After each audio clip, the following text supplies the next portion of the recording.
Vous êtes donc un énorme amas de souvenirs à bien des égards. Et les souvenirs entrent en vous de différentes manières. Par les 5 sens, vous rassemblez les souvenirs. Ce que vous voyez, ce que vous entendez, ce que vous sentez, ce que vous goûtez et ce que vous touchez.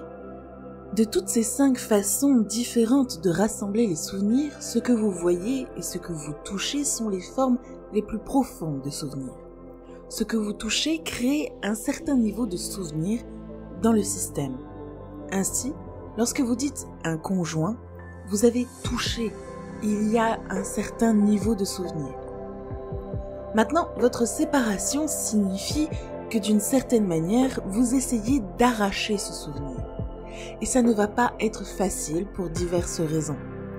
Mais en même temps, le fait même que vous vous sépariez signifie que vous voulez en finir avec ce souvenir d'une certaine manière.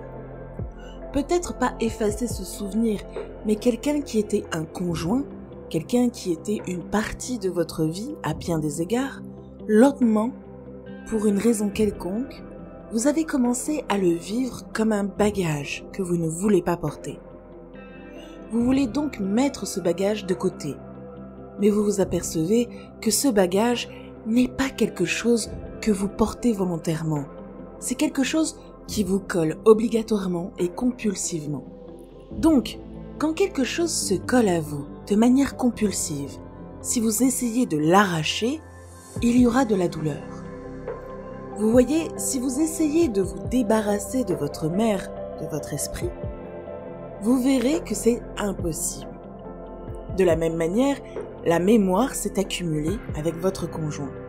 Vous ne pouvez pas vous en débarrasser juste comme ça. Si vous le faites, même mentalement ou psychologiquement, et si vous êtes équipé pour le faire, vous verrez quand même que votre système entier passera par un certain niveau de souffrance, invariablement. Même si émotionnellement et psychologiquement vous êtes dans un état équilibré qui vous permet de le faire, le système va passer par un certain processus.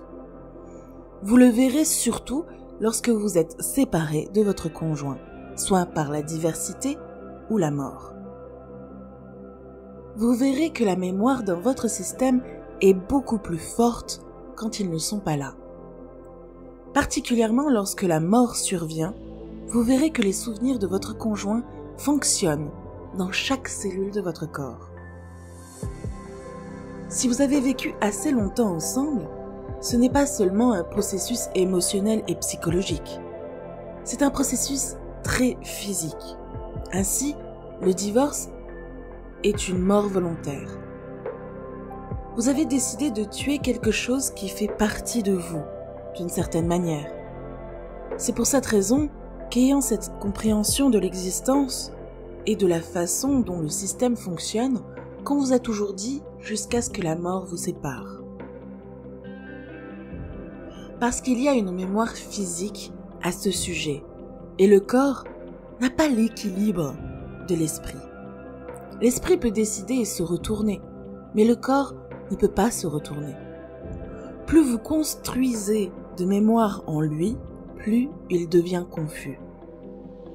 Maintenant que vous avez choisi de divorcer ou vous séparer, pour des raisons que je ne veux pas approfondir, si ça pouvait être évité, ce serait mieux. Mais pour une raison quelconque, vous êtes arrivé à cette situation où cela doit arriver. Vous devez comprendre que le divorce signifie essentiellement que vous avez choisi de tuer quelque chose qui fait partie de vous. Car ce que vous appelez moi-même est juste un certain volume de mémoire. Maintenant, comment mener cela avec élégance ? La plupart des gens pensent que la meilleure façon de divorcer est de sauter immédiatement dans une autre relation du même genre. Mais en faisant cela, vous allez causer beaucoup plus de lutte et d'agitation dans le système. Il est extrêmement important que le corps ait assez de temps pour travailler la mémoire. Sinon, vous allez vous retrouver dans un espace où il sera extrêmement difficile de vous rendre paisible et joyeux dans votre vie.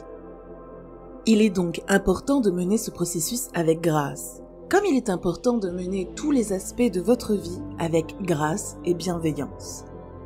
Maintenant, deux personnes qui ont partagé leurs émotions, leur corps, leurs sensations et leur espace de vie. Deux mémoires ont fusionné à bien des égards. Alors, le déchirer, c'est presque comme se déchirer soi-même.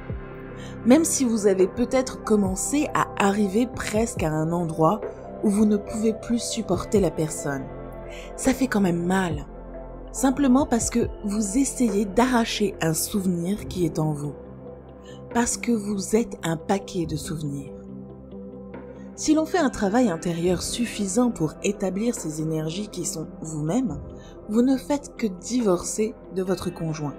Vous n'avez pas besoin de divorcer de vous-même, mais vous devez comprendre cela. Vous avez déjà divorcé de vous-même. Vous êtes très éloigné de votre propre moi. Votre existence a été nourrie en créant un lien, un partenariat ou un esclavage, selon la façon dont vous avez mené cela, pour vous sentir entier d'une certaine façon.